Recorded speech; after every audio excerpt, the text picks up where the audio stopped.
adik-adik, apa kabar? Wah, seneng hari ini Kak Pilia bisa ketemu lagi sama adik-adik di rumah. Ada yang masih ingat gak? Bulan lalu tema ceritanya Kak Pilia tentang apa? Ayo, Raja Daud. Raja Daud mengalami banyak kesulitan. Ingat kan siapa aja lawannya? Goliat. Siapa lagi? Saul. Lalu apa? Dia mengalami ada disiplin Tuhan, ada hukuman dari Tuhan karena dia tidak memberikan yang benar di hadapan Tuhan. Tapi di atas semua kesulitannya, dia tetap menuliskan di dalam Mazmur, bersyukurlah kepada Tuhan sebab dia baik, bahwasanya untuk selama-lamanya kasih setianya. Kita nyanyikan lagu ini, haleluya, aku memujimu Tuhan karena engkau sungguh baik.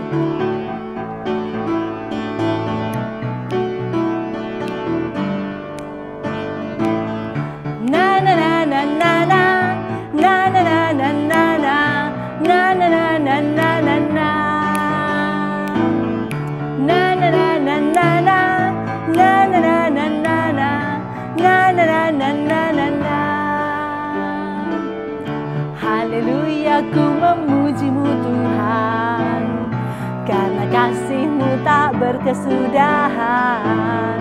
Biar yang bernafas memuji Sang Raja di atas bukit dan di dalam samudra. Tanganku ku angkat padamu, mensyukuri rahmat yang Kau beri.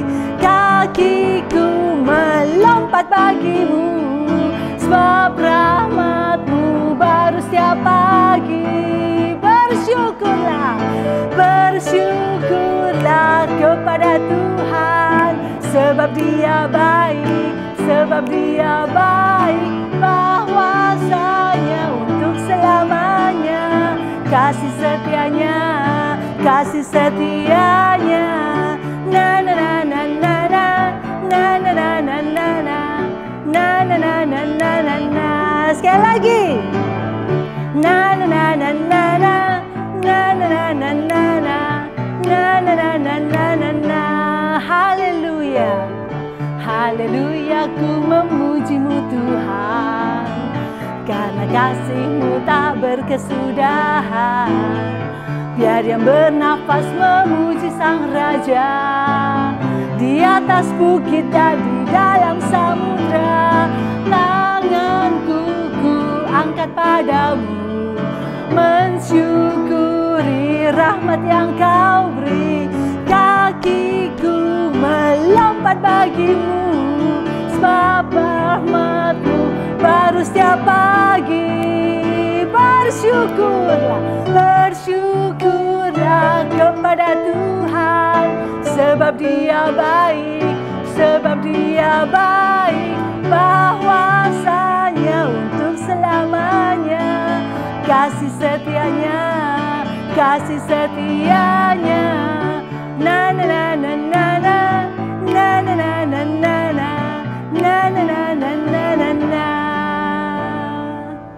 Haleluya. Kita masuk dalam doa. Sungguh kami bersyukur ya Tuhan, sebab Engkau sungguh baik. Kasih setiamu besar bagi kami. Kasih setiamu luar biasa mengatasi setiap kesulitan yang kami alami. Kami bersyukur Tuhan untuk kesehatan yang kami punya. Kami bersyukur untuk berkat yang boleh kami alami sampai hari ini. Kami bersyukur hari ini kami boleh beribadah kepada Tuhan. Terima kasih Tuhan, di saat orang lain mungkin tidak mempunyai kesempatan beribadah, tapi kami boleh datang beribadah kepada Tuhan. Meskipun melalui online, tapi kami bersyukur karena ada kesempatan ini Tuhan. Terima kasih Tuhan Yesus, berkatilah ibadah kami hari ini. Di dalam nama Tuhan Yesus kami sudah berdoa. Amin. Adik-adik, minggu lalu pasti ingat kan? Kak Renata yang cerita. Kak Renata cerita apa yo? Siapa? Rasul yang dulu jahat luar biasa. Bahkan membunuh orang Kristen. Dan dia berbalik menjadi Rasul Kristus yang sangat setia. Karena apa? Karena dia bertemu dengan Tuhan, dia melihat terang yang membutakan matanya. Dan saat itu Tuhan mengubah kehidupannya. Dari yang gelap, dari yang tidak benar, dari yang jahat. Dia berubah menjadi yang baik, menjadi orang yang sungguh setia pada Tuhan, memberitakan firman Tuhan kemanapun dia pergi. Rasul Paulus. Kita nyanyikan jump, jump, jump into the light. Run, run, run away from what's not right. Siap ya? Ayo kita bangkit berdiri. Jump, jump, jump into the light, light, light. Run, run, run away from what's not right. Jump, jump, jump out of the dark, dark, dark. Run to Jesus, give him your heart. Jump, jump, jump into the light, light, light. Run, run, run away from what's not right. Jump, jump, jump out of the dark, dark, dark. Run to Jesus, give him your heart. Say it, he is the light. He is the light. He is the light. He is the light. The light. Sekali lagi, he is the light. He is the light. He is the light. He is the light. The light.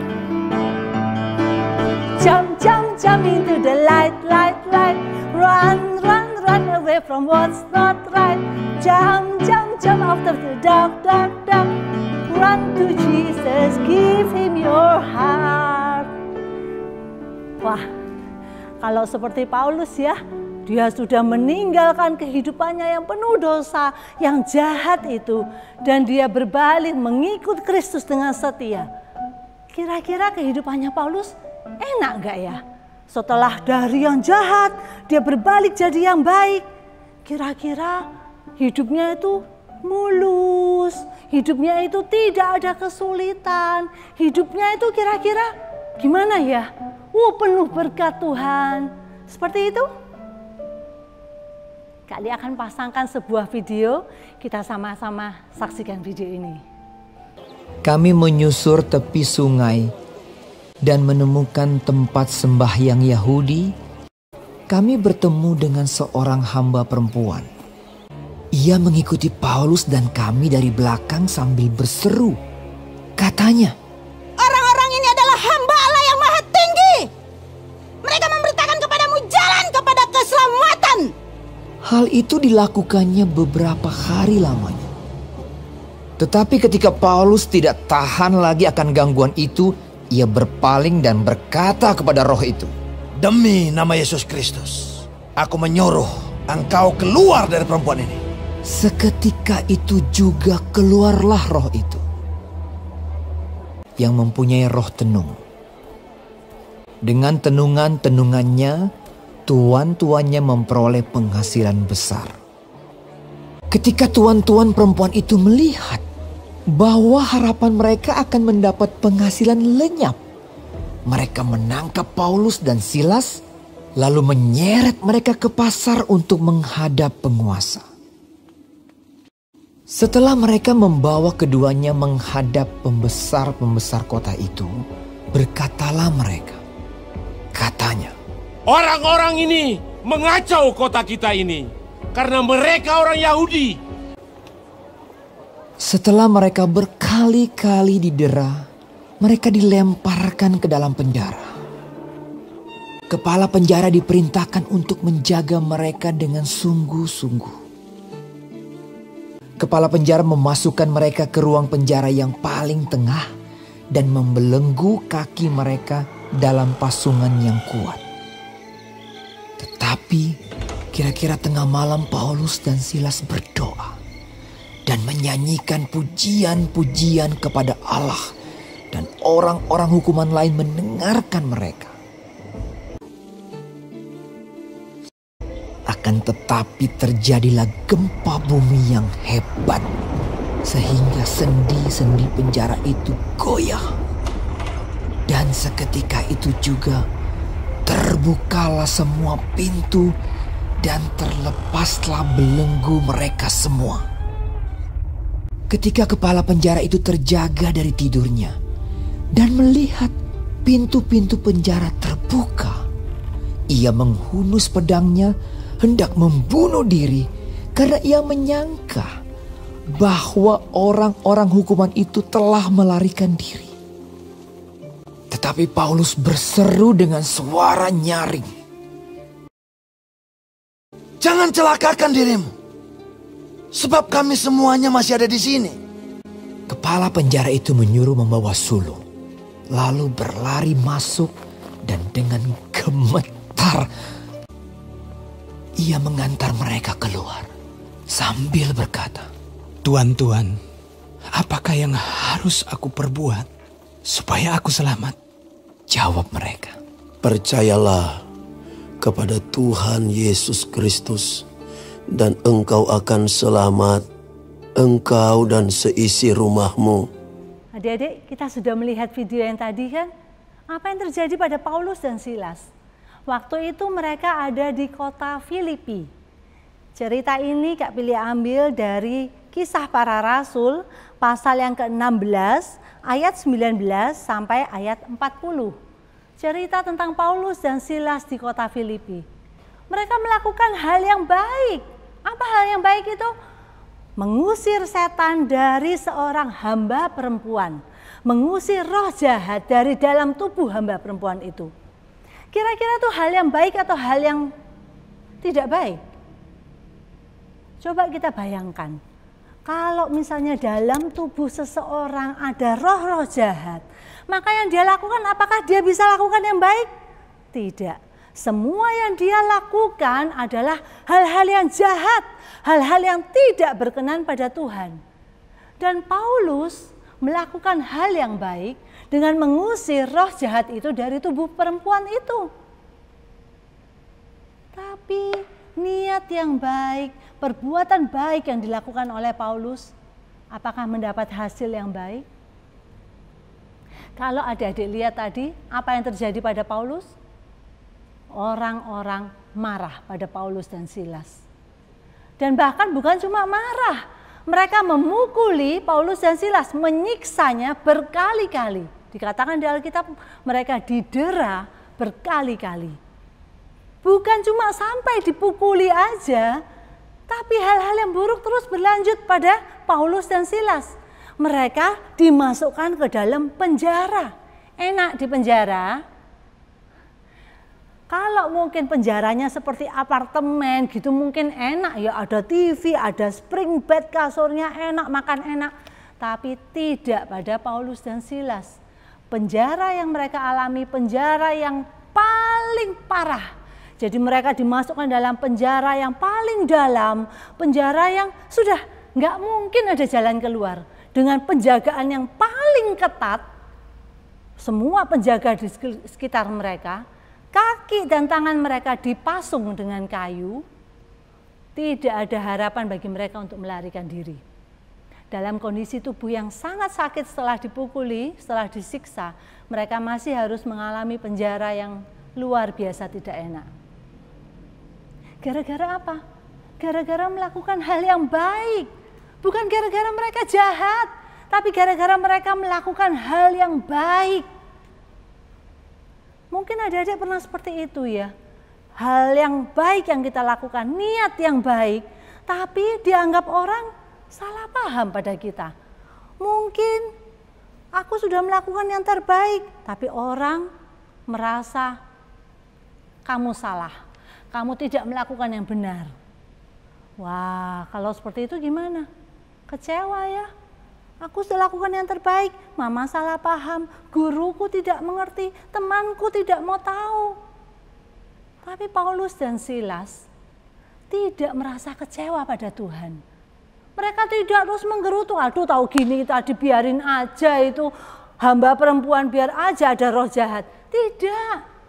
Yang mereka lakukan di dalam penjara, Kak Bila bacakan.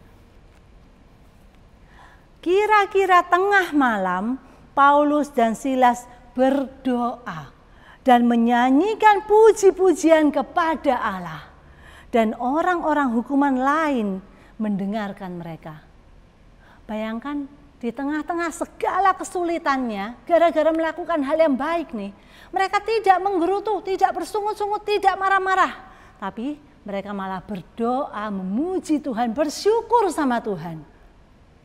Wah, kalau kita bisa melakukan hal seperti ini, alangkah indahnya ya. Nah, adik-adik, saat kita dalam kesulitan, kita terus bersandar, berserah pada Tuhan. Tuhan tidak tinggal diam. Tuhan tidak membiarkan anak-anaknya terus-menerus kesulitan seperti itu. Pertolongan Tuhan diberikan tepat pada waktunya. Malam itu, tengah malam itu, terjadi apa? Gempa bumi. Sehingga melepaskan semua belenggu mereka, pasungnya, borgolnya, semua ikatan yang ada di tubuh mereka lepas. Kesempatan melarikan diri.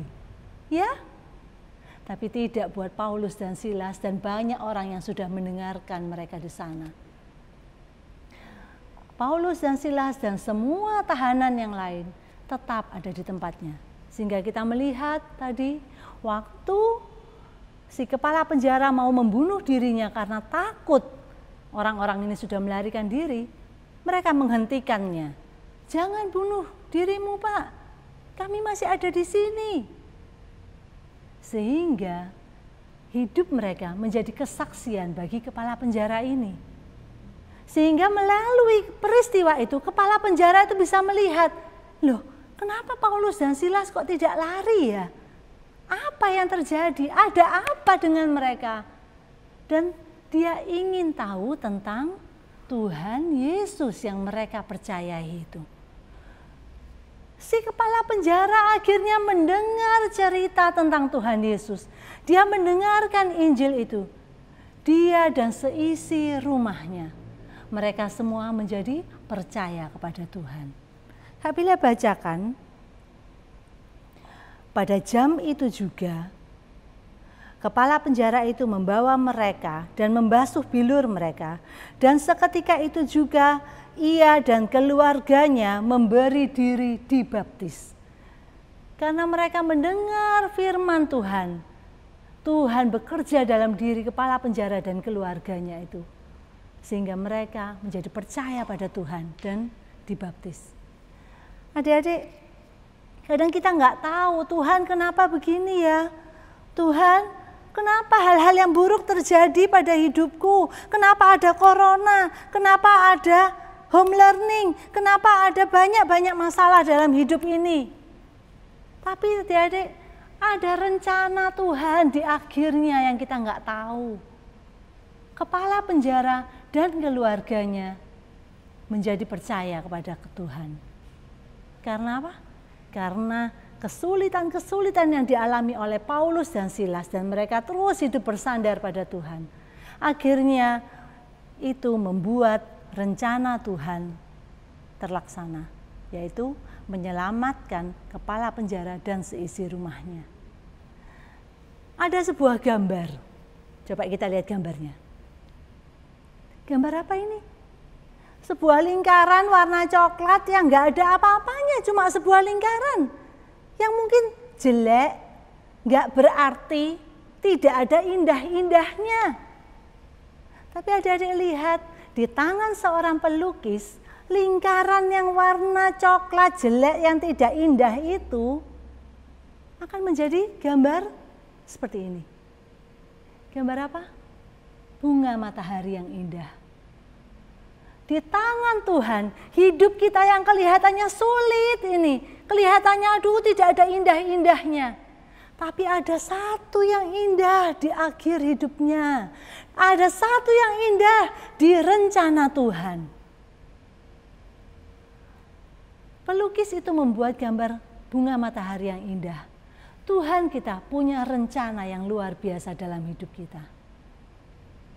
Ayat hafalan kita pada hari ini, Roma 11 ayat 33a. Roma 11 ayat 33a. Oh, alangkah dalamnya kekayaan, hikmat, dan pengetahuan Allah. Oh, alangkah dalamnya kekayaan, hikmat, dan pengetahuan Allah. Adik-adik, hikmat Allah luar biasa. Allah tidak mungkin salah. Rencana Allah itu sempurna. Allah tidak mungkin gagal. Mungkin hidup kita ini kadang kita lihat niatnya baik. Kita itu ingin taat. Tapi orang lain memandang salah pada kita. Sehingga kita mengalami hal-hal yang tidak enak, mengalami banyak kesulitan, penderitaan. Saat kita memilih untuk taat. Kadang-kadang kita diperlakukan tidak adil ketika kita berbuat yang benar. Tapi adik-adik, hari ini kita belajar bahwa Allah kita tahu segala yang kita alami.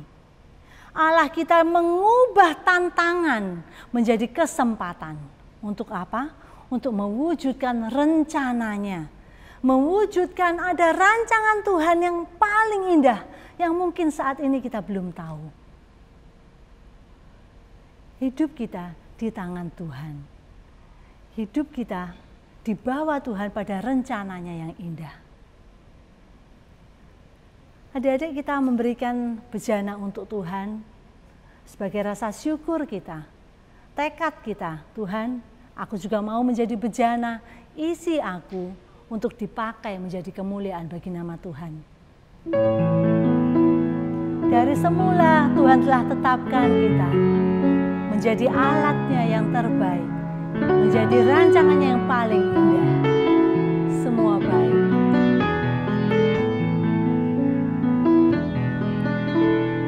Dari semula telah Kau tetapkan hidupku dalam tangan-Mu, dalam rencana-Mu Tuhan. Rencana indah, rencana indah telah Kau siapkan bagi masa depanku yang penuh harapan. Semua baik, semua baik, semua baik. Apa yang telah Kau perbuat di dalam hidupku,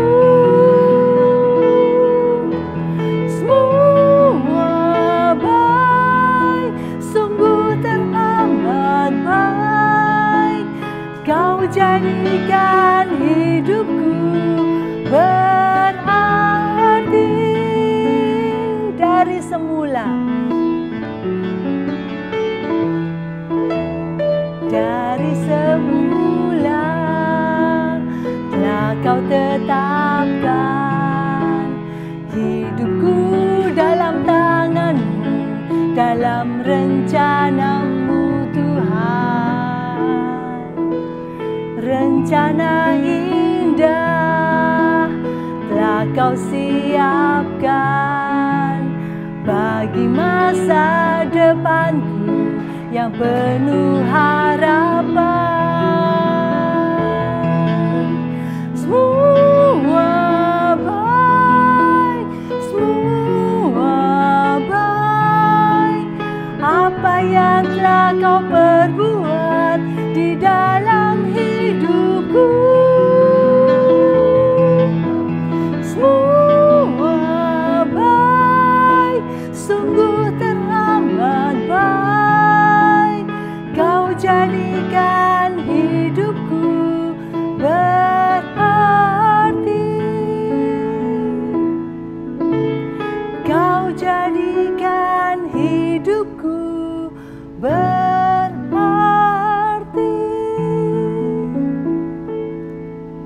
Sungguh Tuhan, semua yang Tuhan berikan dalam hidup kami, semua yang baik. Kami tahu melalui setiap kesulitan yang ada pada saat ini, melalui mungkin setiap penderitaan yang kami alami, ada hal yang baik yang menanti kami di ujung Tuhan. Ada rencana Tuhan yang baik, rencana Tuhan yang paling indah bagi setiap kami. Kami sungguh bersyukur Tuhan, karena kami boleh menyerahkan hidup kami ke dalam tangan Tuhan. Tuhan pakai hidup kami, Tuhan ubah, Tuhan bentuk sesuai dengan rencana Tuhan yang paling indah. Terima kasih Tuhan Yesus. Terima kasih untuk ibadah kami pada hari ini. Di dalam nama Tuhan Yesus kami sudah berdoa. Amin. Adik-adik, ada sebuah acara khusus untuk anak-anak Pratama sampai anak-anak Madya TR, yaitu tanggal 3 sampai 5 Juli. Itu adalah hari Jumat, Sabtu, Minggu, hari libur kita. Nah, tanggal 3 sampai 5 Juli kita ada acara yang namanya Vacation Fun Day. Vacation Fun Day. Wah, asik ya. Apa itu? Yang pasti isinya pasti tentang vacation yang fun. Wah, nanti kita sama-sama semuanya ikut ya. Jangan lupa nanti kita ikut semua. Adik-adik ingat pesannya Kak Pilia ya. Stay safe, stay healthy, stay at home. Don't forget to keep praying. And God bless you all. Bye-bye.